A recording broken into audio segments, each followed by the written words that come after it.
નમસ્કાર વિદ્યાર્થી મિત્રો, આજે આપણે ધોરણ 12 વિજ્ઞાન પ્રવાહના એક મહત્વના ટોપિકની વાત કરવાના છીએ, જેનું નામ છે ગાઉસનો નિયમ.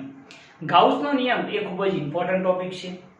થિયરિકલ બાબતે અને સાથે સાથે JEE નીટની અંદર જે ક્વેશ્ચન પૂછાય છે એના માટે પણ આ થોડુંક ઇમ્પોર્ટન્ટ ટોપિક બની રહેશે. તો ગાઉસનો નિયમ કઈ રીતે સમજી શકાય, તો એના માટે આપણે એવું વિચારીએ કે સપોઝ કોઈ એક Q વિદ્યુતભાર છે, બરોબર, કોઈ એક Q વિદ્યુતભાર છે. Q વિદ્યુતભાર હોય તો એની આસપાસ વિદ્યુત ક્ષેત્ર રેખાઓ કઈ તરફ હશે, તો આ રીતે ત્રિજ્યાવર્તી બહારની દિશામાં હશે. ઘણી બધી ક્ષેત્ર રેખાઓ વિચારી શકાય છે, બરોબર છે. તો એની અંદર આપણે જો વિચારવું હોય તો આ વિદ્યુતભારની આસપાસ r ત્રિજ્યાનો એક ગોળાકાર પૃષ્ઠ વિચારીએ છીએ, r ત્રિજ્યાનો ગોળો વિચારીએ છીએ. તો એ ગોળો કઈ રીતે વિચારી શકાય, સમજી લો. હું એમ કહી દઉં કે અહીંયા આની આસપાસ r ત્રિજ્યાનો ગોળો કંઈક આ રીતે છે, બરોબર છે.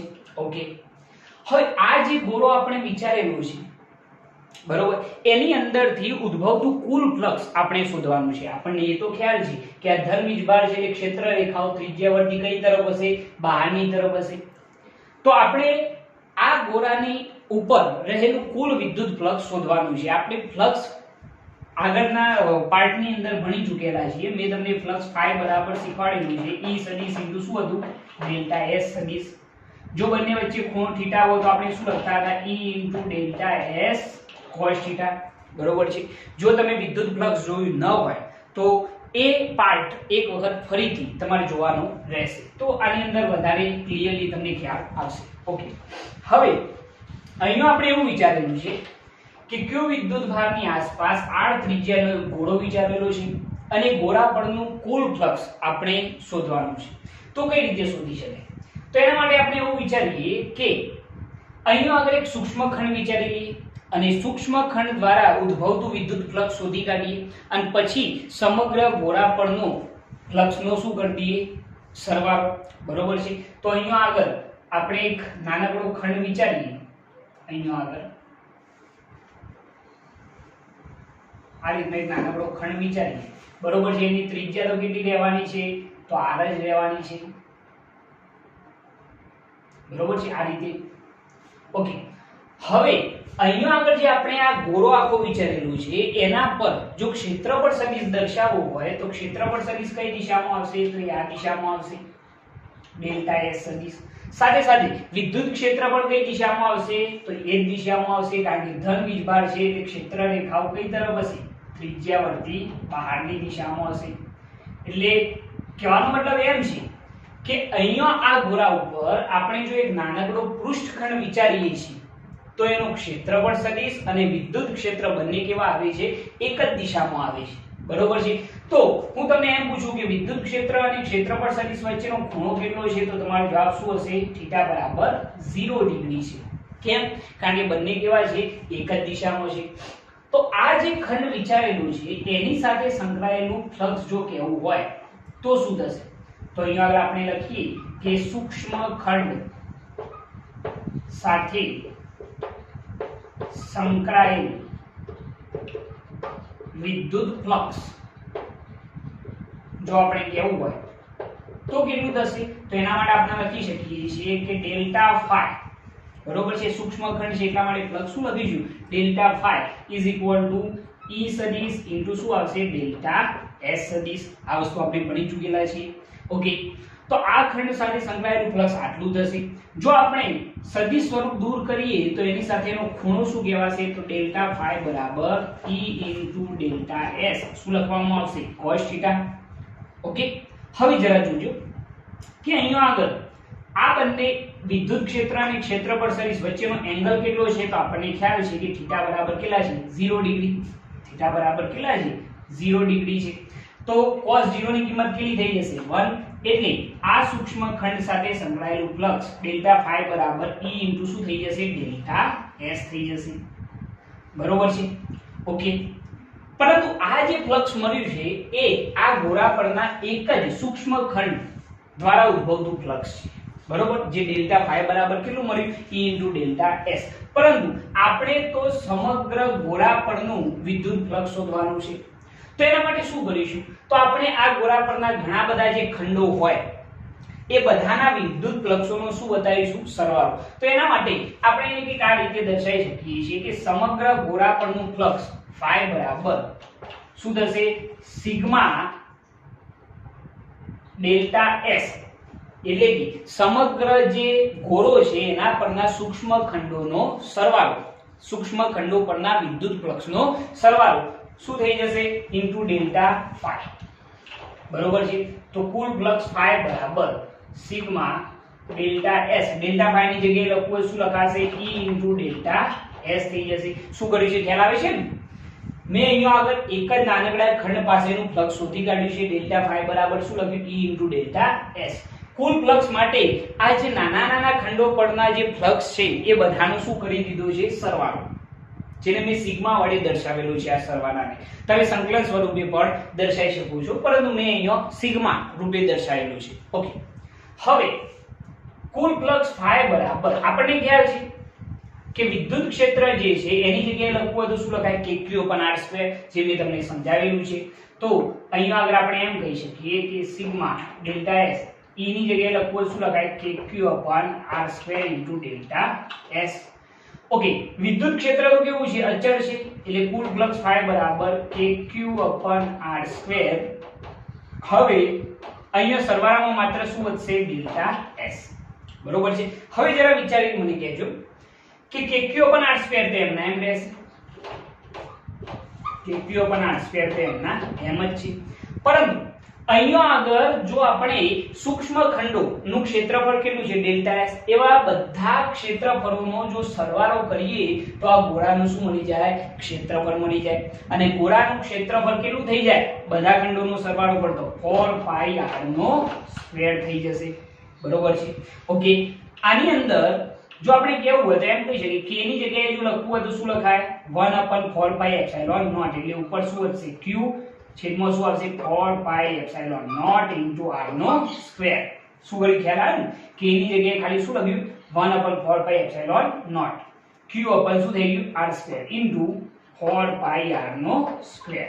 ઓકે, સાદું રૂપ આપીએ તો 4π કેન્સલ આઉટ, r² પણ કેન્સલ આઉટ. તો કુલ ફ્લક્સ phi બરાબર કેટલું થયું, q/ε0.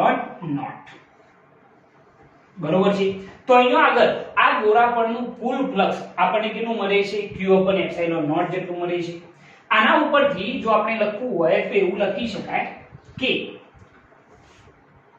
કોઈ પણ બંધ પૃષ્ઠ સાથે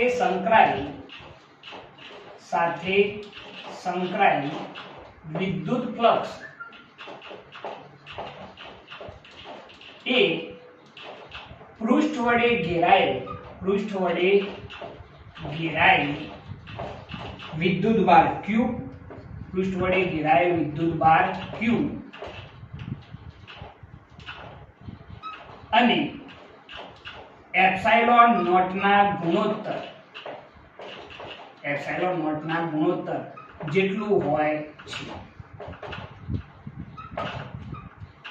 ઓકે, તો અહીંયા આગળ આપણે શું લખેલું છે, તો અહીંયા આગળ મેં ગાઉસનો નિયમ લખેલો છે.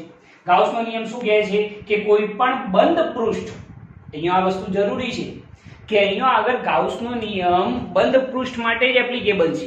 તો કોઈ પણ બંધ પૃષ્ઠ સાથે સંકળાયેલું વિદ્યુત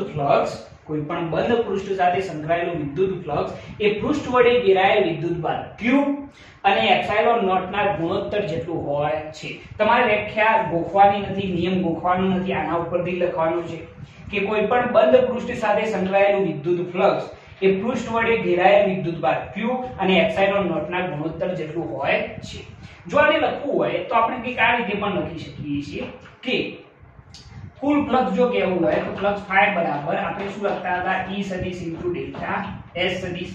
બરોબર છે. પરંતુ જો લખવું હોય કુલ ફ્લક્સ phi તો બંધ સંકલનમાં e સદિશ ઇન્ટુ શું આવશે, ds સદિશ લખી અથવા તો ડેલ્ટા s સદિશ લખીએ તો પણ ચાલશે, is equal to sigma q by શું થઈ જશે, એપ્સાઇલોન નોટ. આ રીતે પણ દર્શાવી શકાય છે.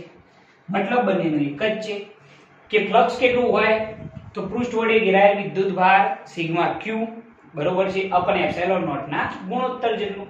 બરોબર, તમે આ રીતે પણ આ વસ્તુને દર્શાવી શકો છો. તો ઓલ ઓવર આ થિયરી તમારા માટે સિમ્પલ થઈ જાય છે. ખાલી તમારે આની અંદર શું વિચારવાનું છે, તો એક વિદ્યુતભાર Q વિચારવાનો છે. બરોબર, આ જે વિદ્યુતભાર છે ધન વીજભાર છે, જેના લીધે ક્ષેત્ર રેખાઓ આ રીતે કેવી હશે, ત્રિજ્યાવર્તી બહારની દિશામાં હશે. જો ત્રિજ્યાવર્તી બહારની દિશામાં હોય તો એના વડે સમગ્ર ગોળા પરનું કુલ ફ્લક્સ કેટલું થાય? તો એના માટે મેં શું વિચાર્યું, મેં ગોળા પર એક નાનકડો ખંડ વિચાર્યો, જે ખંડનો ક્ષેત્રફળ સદિશ ડેલ્ટા એસ સદિશ આમ આવશે, સપાટીને લંબ રૂપે, વિદ્યુત ક્ષેત્ર પણ એક દિશામાં આવશે, ત્રિજ્યાવર્તી બહારની દિશામાં, તો બંને વચ્ચેનો એંગલ કેટલો થયો, 0. આ સૂક્ષ્મ ખંડ સાથે સંકળાયેલું ફ્લક્સ કહેવું હોય તો ડેલ્ટા ફાઈ બરાબર શું થયું, E સદિશ ઇન્ટુ ડેલ્ટા S સદિશ થશે. બરોબર છે, ડેલ્ટા ફાઈ બરાબર જો લખવું હોય સદિશ સ્વરૂપ દૂર કરીએ તો E into delta S cos theta, થીટાની જગ્યાએ 0 ડિગ્રી, કારણ કે બંને વચ્ચેનો એંગલ 0 છે, તો ડેલ્ટા ફાઈ બરાબર શું થયું, E ઇન્ટુ ડેલ્ટા S. પરંતુ આ તો એક નાનકડા ખંડ માટેનું ફ્લક્સ છે. આપણે સમગ્ર ગોળા પરનું ફ્લક્સ શોધવું હોય તો કુલ ફ્લક્સ ફાઈ બરાબર સિગ્મા, સિગ્માનો મતલબ શું છે, સરવાળો. સમગ્ર ખંડ પરના સૂક્ષ્મ ફ્લક્સોનો શું કરેલો છે, આ સરવાળો કરેલો છે. તો સિગ્મા ડેલ્ટા S અહીંયા આગળ ઇન્ટુ ડેલ્ટા ફાઈ, મતલબ કે બધા સૂક્ષ્મ ખંડ પરના સૂક્ષ્મ ફ્લક્સોનો શું થઈ ગયો, આ સરવાળો. તો ફાઈ બરાબર sigma delta S, E delta phi ની જગ્યાએ શું લખ્યું, E into delta S. E બરાબર વિદ્યુત ક્ષેત્ર, તો એની જગ્યાએ મેં લખ્યું છે કે Q upon R square into શું થયું, ડેલ્ટા S. વિદ્યુત ક્ષેત્ર કોન્સ્ટન્ટ છે એટલે બહાર નીકળી ગયું, તો ખાલી સરવાળામાં શું વધ્યું, ડેલ્ટા S. ઓકે, હવે આનો જવાબ શું થાય આ સ્ટેપનો?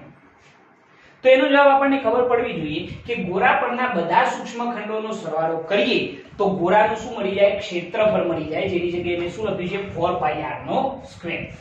પછી મેં k ની જગ્યાએ 1/4π એપ્સિલોન નોટ એપ્લાય કરેલા છે.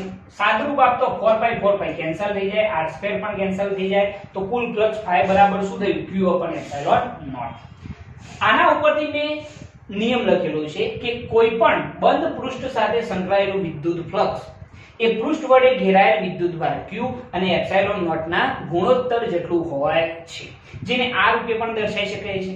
ફ્લક્સ ફાઈ બરાબર બંધ સંકલનમાં E સદિશ ઇન્ટુ ds સદિશ બરાબર શું થઈ જાય, sigma q upon epsilon naught. Sigma q નો મતલબ શું છે, ઘેરાયેલો વિદ્યુતભાર upon એપ્સિલોન નોટ નો ગુણોત્તર, એટલે આપણને શું મળી જશે, કુલ ફ્લક્સ ફાઈ. ક્લિયર છે? ઓકે, હવે એના પછી જો આપણે વાત કરીએ તો આપણે જે સપાટી વિચારીએ છીએ એ સમમિતિ ધરાવતી હોવી જોઈએ, મતલબ કે એનો જે આકાર છે એ એક ચોક્કસ હોવો જોઈએ. બરોબર છે, તો એના ઉપરથી આપણે એક ઉદાહરણ સમજીએ તો આપણે એની અંદર શું વિચારી શકીએ છીએ એ જરા જોજો. સપોઝ હું તમને એમ કહું કે એક સમાન વિદ્યુત ક્ષેત્રની અંદર એક નળાકારની અક્ષ એ વિદ્યુત ક્ષેત્રને સમાંતર રહે તે રીતે ગોઠવેલ હોય. મેં શું કહેલું છે, એક સમાન વિદ્યુત ક્ષેત્ર છે જે કે આ દિશામાં છે, એની અંદર નળાકારની જે અક્ષ છે, આ નળાકારની જે અક્ષ છે એ વિદ્યુત ક્ષેત્રને કેવી હોવી જોઈએ, સમાંતર. આ દિશામાં વિદ્યુત ક્ષેત્ર છે, એ દિશામાં નળાકારની અક્ષ કેવી ગોઠવેલી છે, સમાંતર ગોઠવેલી છે. હવે આ જે કન્ડિશન છે એની અંદર ઉદ્ભવતું ફ્લક્સ કેટલું થશે, તો ઓલમોસ્ટ તમારો જવાબ શું હશે, તમે એમ જ કહેવાનો છો કે સાહેબ આની અંદર ઉદ્ભવતું ફ્લક્સ શૂન્ય થઈ જાય. કેમ શૂન્ય થઈ જાય, કારણ કે આપણે ફ્લક્સનું સૂત્ર શું કાઢ્યું છે, ફ્લક્સ ફાઈ બરાબર q upon એપ્સિલોન નોટ, ઘેરાયેલો વિદ્યુતભાર ભાગ્યા એપ્સિલોન 0. પરંતુ અહીંયા કોઈ વિદ્યુતભાર દેખાતો જ નથી. આ નળાકારની અંદર કોઈ વિદ્યુતભાર ઘેરાયેલો છે નહીં, મતલબ કે આનું ફ્લક્સ શૂન્ય છે. પરંતુ કઈ રીતે સમજી શકાય, જો થિયરિકલી એને સાબિત કરવું હોય તો કઈ રીતે કરી શકાય એ જરા જોજો. તો એના માટે હું અહીંયા આગળ આ જે નળાકાર છે એ નળાકારની અક્ષ વિદ્યુત ક્ષેત્રને કેવી છે, સમાંતર. તો એની અંદર હું ત્રણ સપાટીઓ વિચારું છું. સમજી લો કે આ જે સપાટી છે સપાટી નંબર 1, આ સપાટી નંબર 2, જે આજુબાજુની વર્તુળાકાર સપાટીઓ હોય છે ને, કોઈ પણ નળાકાર આપણે વિચારીએ, બરોબર છે, તો એની આ જે વર્તુળાકાર સપાટીઓ છે આને 1 નંબર આપ્યો, આને 2, અને જે આ નળાકાર સપાટી છે, જે વક્ર સપાટી છે, એને આપણે આપી દઈએ સપાટી નંબર 3. બરોબર છે? ઓકે, હવે જરા જોજો, જો હું સપાટી 1 પાસે વાત કરું, બરાબર વિચારજો, તો એની અંદર શું થશે, તો અહીંયા આગળ તમે જોશો કે અહીંયા આગળ વિદ્યુત ક્ષેત્ર કઈ દિશામાં છે? તો સાહેબ આ દિશામાં છે. જો સપાટીનો ક્ષેત્રફળ સદિશ દોરીએ તો એ કઈ તરફ આવશે? તો તમે વિચારી શકો છો કે સપોઝ હું તમને એમ કહું કે કોઈ સપાટી હોય,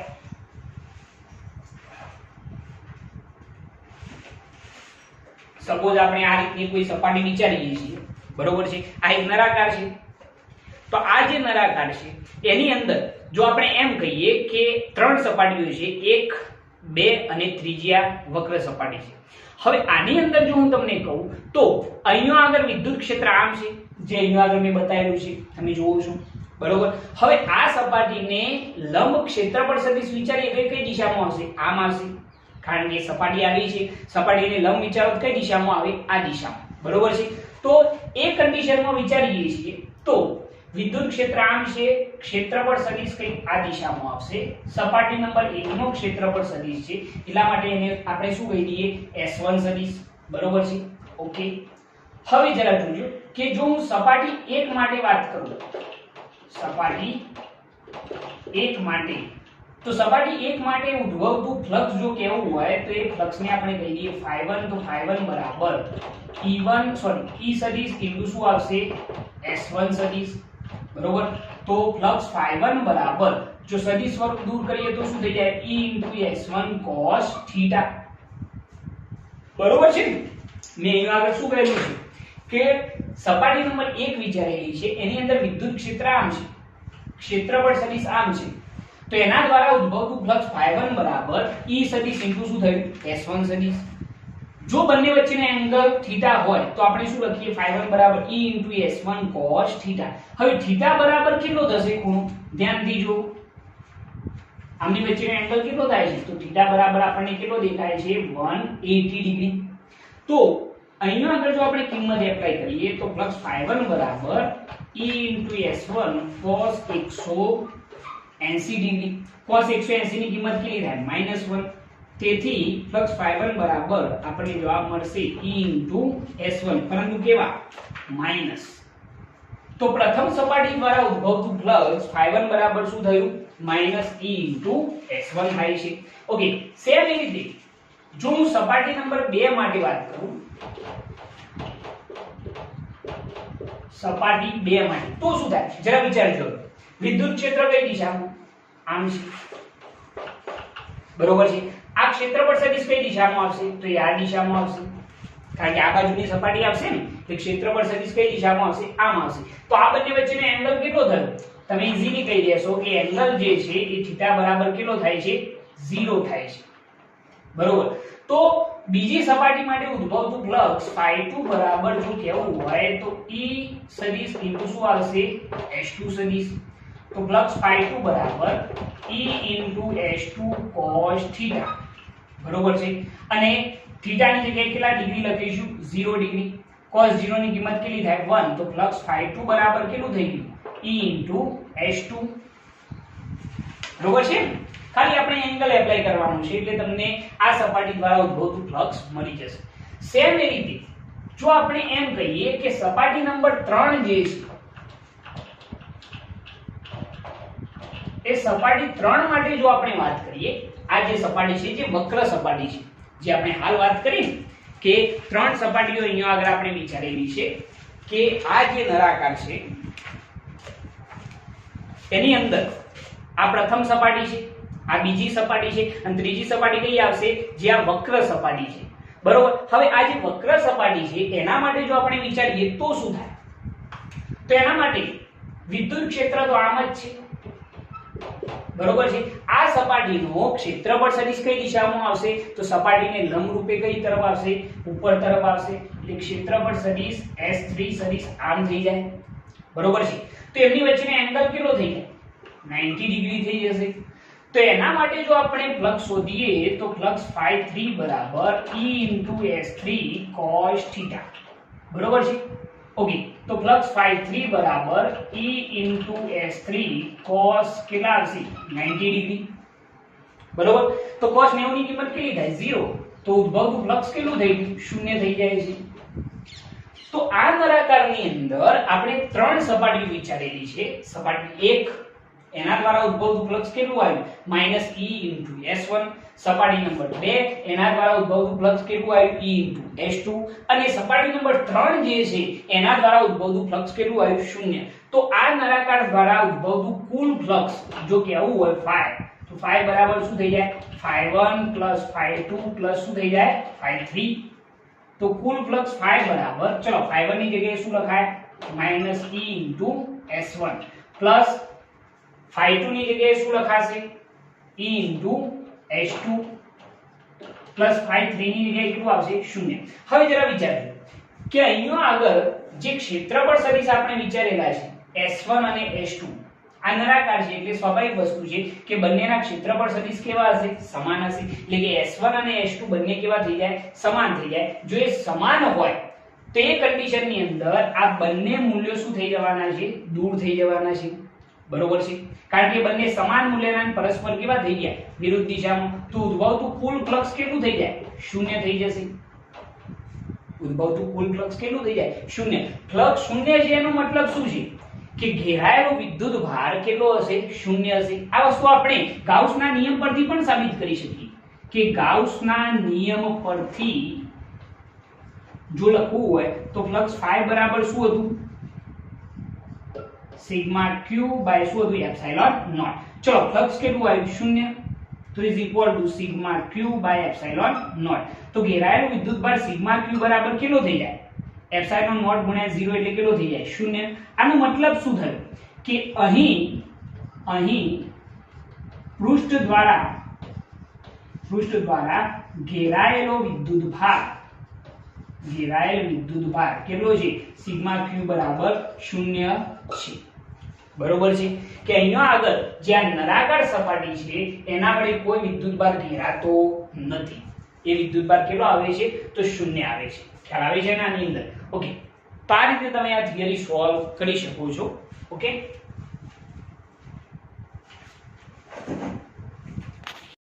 ઓકે હવે ગાઉસના નિયમના કેટલાક મહત્વના મુદ્દા આપણે જોવાના છીએ તો એ મુદ્દા શું છે સૌપ્રથમ પહેલો પોઈન્ટ જો આપણે વિચારવો હોય તો પહેલો પોઈન્ટ એવું વિચારી શકાય કે જો સપાટી દ્વારા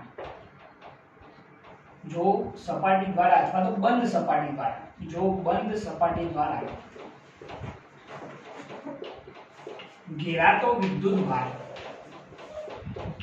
ઘેરાતો વિદ્યુતભાર શૂન્ય હોય તો તે બંધ સપાટી સાથે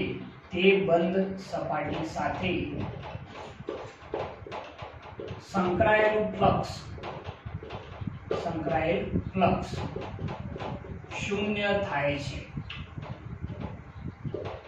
આ પોઈન્ટની આપણે આગળ પણ ચર્ચા કરી કે જો બંધ સપાટી દ્વારા ઘેરાતો વિદ્યુતભાર શૂન્ય હોય તો તે બંધ સપાટી સાથે સંકળાયેલું ફ્લક્સ કેટલું કહેવાશે શૂન્ય કહેવાશે દાખલા તરીકે હું અહીંયા આગળ આ રીતની કોઈ એક સપાટી કહું બરોબર છે જેની અંદર વિદ્યુતભારો ઘણા બધા છે બરોબર સમજી લો કે એક વિદ્યુતભાર Q1 અહીં છે Q2 અહીં છે Q3 અહીં છે Q4 અહીં છે પરંતુ આ જે બંધ સપાટી છે એના દ્વારા ઘેરાતો વિદ્યુતભાર કોઈ છે ખરો ના તો ઘેરાતો વિદ્યુતભાર સિગ્મા q બરાબર કેટલો છે 0 જો સિગ્મા q બરાબર 0 હોય તો એની સાથે સંકળાયેલું ફ્લક્સ કેટલું કહેવાશે શૂન્ય કહેવાશે બરોબર છે જો કોઈ વિદ્યુતભાર ઘેરાતો ન હોય સપાટી દ્વારા તો એની સાથે સંકળાયેલું ફ્લક્સ કેટલું થઈ જાય શૂન્ય થઈ જાય બીજો પોઈન્ટ એવો છે કે કોઈ પણ આકાર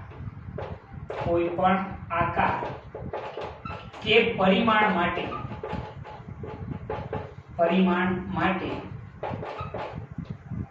આ નિયમ સાચો છે મેં અહીંયા શું લખ્યું છે કે કોઈ પણ આકાર કે પરિમાણ માટે આ નિયમ સાચો છે મતલબ શું થયું કે આપણે જે સપાટી વિચારતા હોય એ સપાટી ગમે તે આકારની હોય ગમે તે એટલા પરિમાણની હોય તો પણ એના માટે આ નિયમ આપણે એપ્લાય કરી શકીએ છીએ કયો નિયમ તો ગાઉસનો નિયમ phi બરાબર sigma q by epsilon naught બરોબર છે આ જે નિયમ છે એ આપણે કોઈ પણ પરિમાણ અથવા તો આકાર માટે એપ્લિકેબલ ગણી શકીએ છીએ ત્રીજો નિયમ એવો છે કે ફ્લક્સ phi બરાબર આપણે જે સૂત્ર તારવ્યું છે sigma q by epsilon naught એની અંદર જે સિગ્મા ક્યુ છે એ સિગ્મા ક્યુ એ સપાટી દ્વારા ઘેરાયેલો વિદ્યુત ભાર છે. આ સૂત્રની અંદર યાદ રાખજો કે સિગ્મા ક્યુ શું દર્શાવે છે? તો એ સપાટી દ્વારા ઘેરાયેલ વિદ્યુત ભાર છે. તે સપાટીની અંદર ગમે તે જગ્યાએ હોય, તે સપાટીની અંદર ગમે તે સ્થાને હોઈ શકે છે. બરોબર છે? મેં શું લખ્યું છે કે આ જે સૂત્ર છે phi બરાબર sigma Q by epsilon naught, એની અંદર સિગ્મા ક્યુ શું દર્શાવે છે? તો એ ઘેરાયેલો શું દર્શાવે છે? વિદ્યુતભાર દર્શાવે છે. એ વિદ્યુતભાર સપાટીની અંદર ગમે તે હોઈ શકે છે, એનું કોઈ એવું સ્થાન ચોક્કસ હોતું નથી, ગમે તે જગ્યાએ હોઈ શકે. ઓકે, એ આપણો ત્રીજો ટોપિક છે. એના પછી જો એનાથી આગળ વાત કરીએ તો ચોથો પોઈન્ટ આપણે જો લખવું હોય તો એ શું લખાય? તો આપણે એક સૂત્ર લખ્યું હતું કે E સદિશ ઇન્ટુ ds સદિશ બરાબર sigma Q by epsilon naught. Flux phi બરાબર આ લખ્યું હતું ને, તો એની અંદર આ જે વિદ્યુત ક્ષેત્ર છે એ સપાટીની અંદર અને બહાર બધા જ વિદ્યુત ભારો વડે ઉદ્ભવતું વિદ્યુત ક્ષેત્ર છે. આ જે વિદ્યુત ક્ષેત્ર છે એ વિદ્યુત ક્ષેત્ર સપાટીની અંદર હોય કે પછી બહાર હોય, એ બધા વિદ્યુત ભારો વડે ઉદ્ભવતું વિદ્યુત ક્ષેત્ર છે. અને આ સિગ્મા ક્યુ જે છે એ માત્ર સપાટીની અંદર રહેલ વિદ્યુત ભારોનું પરિણામી વિદ્યુત ભાર છે. આ વસ્તુ યાદ રાખજો કે આ જે સૂત્ર છે એની અંદર ડાબી બાજુનું જે વિદ્યુત ક્ષેત્ર E સદિશ દેખાય છે એ સપાટીની અંદર કે પછી બહાર એ બધા વિદ્યુત ભારો વડે ઉદ્ભવતું વિદ્યુત ક્ષેત્ર છે. પરંતુ આ જે જમણી બાજુનો સિગ્મા ક્યુ છે એ માત્ર ને માત્ર સપાટીની અંદર રહેલા વિદ્યુત ભારોનો પરિણામી વિદ્યુત ભાર છે. આ પણ એક મહત્વનો ટોપિક ગણી શકાય. ઓકે, પાંચમો પોઈન્ટ જો કહેવું હોય તો પાંચમો પોઈન્ટ એ કહી શકાય કે ગાઉસના નિયમમાં દોરેલ બંધ સપાટીને ગાઉસિયન પૃષ્ઠ અથવા તો ગાઉસિયન સપાટી કહે છે. આપણે જે પૃષ્ઠ દોરતા હોઈએ છીએ, જે સપાટી દોરતા હોઈએ છીએ, એ સપાટીને કઈ સપાટી કહેવામાં આવશે? તો ગાઉસિયન સપાટી અથવા તો એને શું કહેવામાં આવશે? ગાઉસિયન પૃષ્ઠ કહે છે. પૃષ્ઠ કહીએ અથવા તો એને શું કહી શકાય? સપાટી કહી શકાય. તો જે આપણે સમમિતિ ધરાવતો આકાર દોરીએ છીએ એ આકારને શું કહેવામાં આવશે? ગાઉસિયન સપાટી. એના પછી છઠ્ઠો પોઈન્ટ જો આપણે કહેવું હોય તો છઠ્ઠો પોઈન્ટ શું કહી શકાય કે ગાઉસના નિયમની મદદથી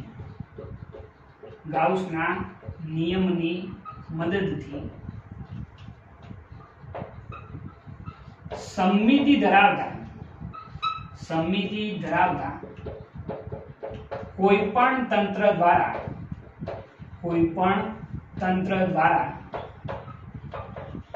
ઉદ્ભવતું વિદ્યુત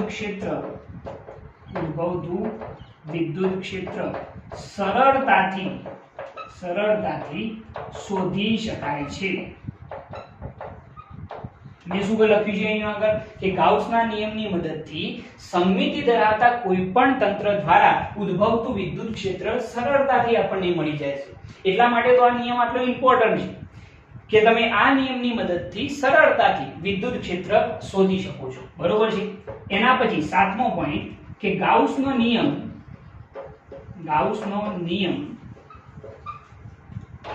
અંતરના વર્ગના વ્યસ્ત પ્રમાણને રજૂ કરે છે. અથવા તો અંતરના વર્ગના વ્યસ્ત પ્રમાણમાં હોય છે. એમ પણ લખી શકીએ. તો આ 7 પોઈન્ટ છે જે આપણા માટે ઇમ્પોર્ટન્ટ રહેશે. બરોબર છે. ઓકે, આ 7 પોઈન્ટ તમારે વ્યવસ્થિત યાદ રાખવાના રહેશે, કારણ કે આના ઉપરથી ઘણા બધા પ્રોબ્લેમ તમે ઈઝીલી સમજી શકો છો. આ બેઝિક વસ્તુઓ છે દરેક. ઓકે, જો તમને અમારી આ ચેનલ પસંદ આવતી હોય તો અમારી આ ચેનલને લાઈક કરો, શેર કરો, સબસ્ક્રાઇબ કરો અને બેલ આઇકન સ્ટાર્ટ કરો, જેથી અમારા આવનારા વિડીયો તમને મળતા રહે. જય હિન્દ.